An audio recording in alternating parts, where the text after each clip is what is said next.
Hello and welcome to the third and final part of Grosvenor Performance Group's three-part video series, If You Build It, They Will Come, Building Organisational Evaluative Practice and Capacity. In case you've missed the first two sessions, my name's Georgina Roberts. I'm a Senior Manager here at Grosvenor Performance Group, and I've been designing and delivering evaluations for the past 10 years. Over that time, I've developed a particular interest in evaluation capacity building and practice, which I'm talking about over this series of videos. So the key question of this series focuses on how can we build organisational evaluative practice and capacity. Over the course of the three videos, I've been taking you on a journey through why build organisational practice and capacity? What is this and why is it actually important? How can we build it, which was the focus on the last video, focusing on the importance of building a customised capacity building plan, what this may need to be encompassed, leveraging checklists in the literature and Grosvenor's evaluation maturity model. Then finally, how can you utilise capability building to increase your organisational capacity and practice, which is what I'll be focusing on in this session by doing a deep dive around capability mapping. So to recap those sessions, in the first video, I presented three key questions that you need to start thinking about to plan your capacity building and practice. What does organisational evaluative capacity building and practice mean to you? What benefits are you hoping to realise by building organisational evaluative capacity and practice? And finally, what are the key barriers to building organisational capacity and practice? Answering these questions will really help you to shape your own customised capacity building plan. No two organisations are the same, so the capacity building plan really needs to be tailored to meet what you're trying to achieve and overcome your unique barriers. As part of session 2, I then presented Grosvenor's evaluation maturity model and another checklist tool proposed by Volkov and King. Now, these two tools are really designed to show that there are a range of things you need to be targeting when seeking to build evaluative capacity. There isn't a one-size-fits-all approach, so mapping where your organisation currently is against the capability domains we have proposed using a scale such as that shown on the right of the screen can help you to understand where those key gaps are that you need to address through building your capacity building plan. So, if you were to take the time to work through those questions and the checklists and the maturity model, everybody would have a different focus area in terms of what you need to be aiming on to build your organisational evaluative capacity. Now, in the time that we have for this video, I can't do a deep dive into all of the areas across the 10 domains. So what I'd like to get you started thinking about is capacity, practice, and capability. Now, if we take a step back here, capacity can be defined as the resources and ability that you have available to deliver evaluation work. Now, this isn't just within the evaluation team or those delivering components of evaluation. This needs to be considered for your organisation as a whole. It is likely that many different areas of your organisation will end up supporting or applying evaluation work in some form. And when I say the ability to deliver and apply this kind of work, I'm not thinking only about the skills you have available, but also the attitudes, understanding, and support for evaluation across all areas of your organisation. It's the extent to which you're able to deliver evaluative work within your organisation, which ultimately becomes the practice of evaluation. Now, through the previous video, we have gone through a range of different things that you might want to target or consider as part of your capacity uplift program. What I'd like to really hone in on now is capability for the purposes of building your capacity. The key idea here is that you can't increase the number of resources you have to deliver evaluation, but you can work to increase the individual's capability, knowledge, skills, and understanding to deliver or support this type of work. So, as people who are interested in evaluation, we may have a bit of a tendency to overdo it when we think about building capability as a means to increasing capacity and ultimately practice.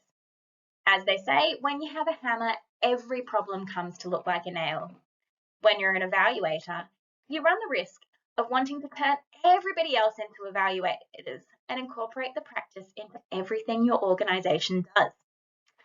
This approach may create some difficulties, not aligning with the needs of the organisations or the interests of your staff in all areas of the organisation. If you go too hard here on your capacity building journey, you're likely to lose the culture shift battle, overwhelm your staff, and ultimately not embed evaluative practice as much as you potentially could. So capability is a core part of capacity building and practice. Before you launch into your capacity building activities, it's important that you develop your plan. Now, we often think of capabilities in terms of the skills that the individuals need to do their job, applying tools such as the Australian Evaluation Society's competency framework to our evaluators. Now, while the AES competency framework does speak to the use of competencies at the organisational level, it focuses on understanding gaps in staffing to plan for resourcing. I would argue that these tools are also useful for identifying gaps at the team level or area level of your organisation and planning to upskill, build awareness, build knowledge with a view to building capability, which can lead to an increase in capacity and better practice. So, how do you actually achieve this? Capability mapping can be a very powerful starting point on your capacity building journey.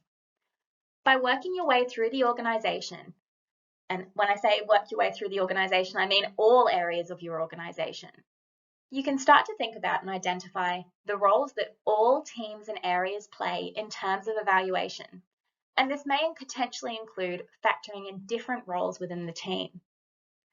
The key capabilities that your organisation requires to deliver or champion evaluation, and the level of proficiency or skill that each team or role within teams needs to successfully deliver, contribute to, apply, or champion evaluation. So what I've got up on the screen there for you is 4 columns that you're able to work your way through to start that capability mapping journey.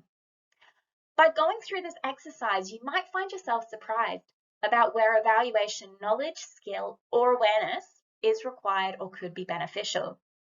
For example, if you're in an organisation that commissions delivery of evaluation, it may be important for some of your procurement areas, or even just one individual in your procurement area, to have a working awareness or understanding of evaluation.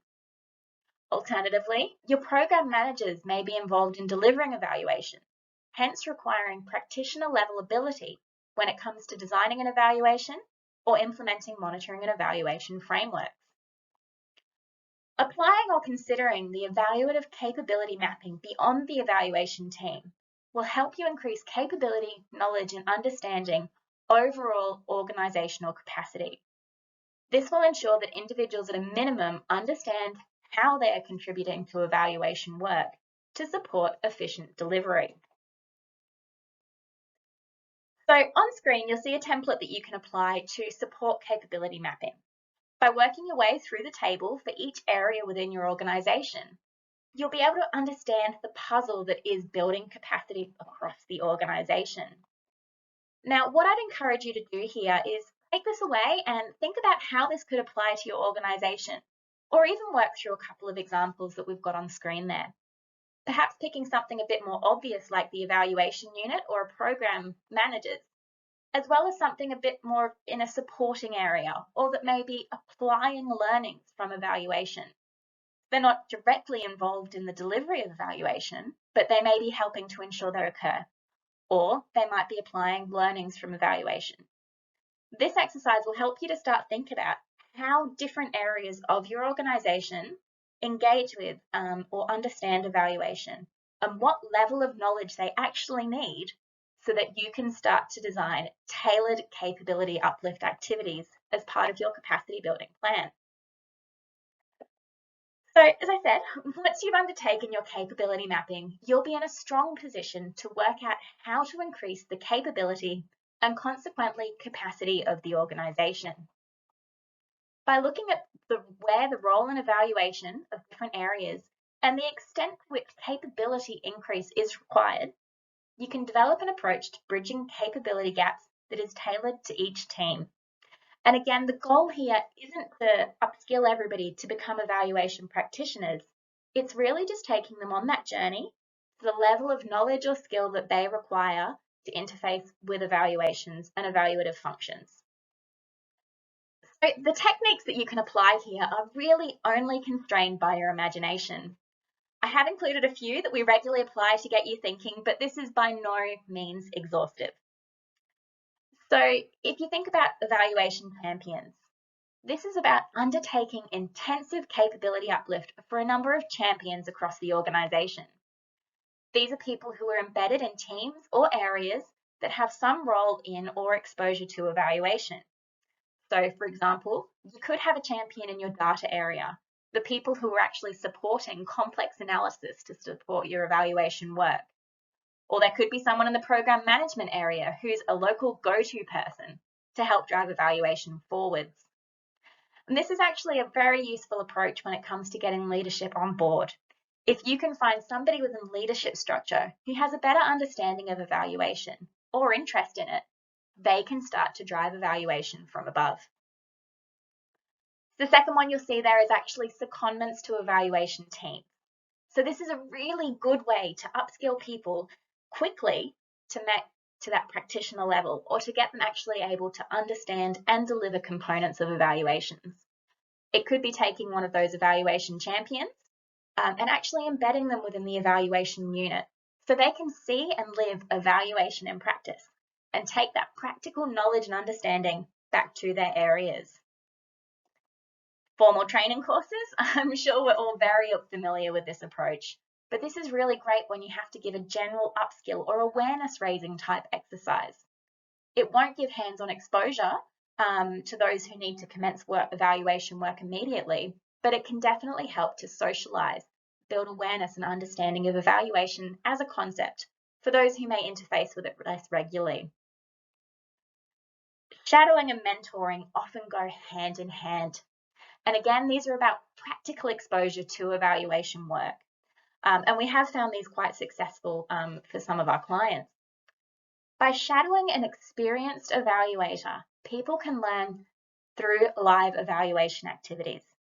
They see what this looks like in practice, they can ask questions, they can start to understand and actually see how they can contribute to future delivery of an evaluation.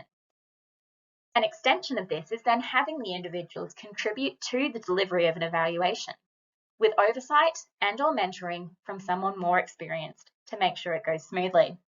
So the idea here being they watch you do an evaluation and then you're there as a bit of a safety net or blanket to bounce around ideas when they actually take this forward themselves. The final two we have on the screen are really to get you less focused on person-to-person knowledge transfer and more about the documentation and resources that were alluded to in some of those initial checklists. So of having strong and clear evaluation policies, resources, templates and tools can set a good climate for how evaluation should be conducted across the organisation. What are the actual parameters within this when this occurs? What are the expectations to undertake evaluation work? So I'm conscious that across the three videos, we've touched on a lot of ideas. So I wanted to take some time just to bring it quickly together for you. In summary, capacity building is a key contributor to ensuring evaluative practice. There is no one-size-fits-all approach to this. You need to create your own customized plan, which takes into account your organizational objectives and interests in building capacity. To successfully build capacity, you need to consider the organization as a whole. There are a range of activities and areas that you should consider addressing, ranging from ensuring that leadership buy-in and support evaluation to actually sharing evaluation findings and the value that this approach can provide people, as shown in our maturity model. If we view capacity as the ability to deliver evaluation work, capability, knowledge, and skills become very powerful levers. Organisational capability mapping, as I've discussed today, is a great way to understand who is involved in evaluation, what level of knowledge or skill they need to have to support practice. This can range from high-level knowledge to get leadership championing evaluation work, to in-depth knowledge and the practical skills to deliver the nuts and bolts of evaluations on the ground. Designing appropriate capability activities which are tailored to the needs, interests, and even availability of different areas. You can uplift capability, which will drive increased capacity and practice. If people understand it, don't see evaluation as a burden, and know how and why they are contributing, your capacity will be increased. And herein lies our idea of if you build it, they will come. So that concludes our three-part series on building organisational evaluative capacity and practice. I hope that the videos have been of use to you, and please feel free to reach out to us should you have any questions or want any further information. Thanks for watching.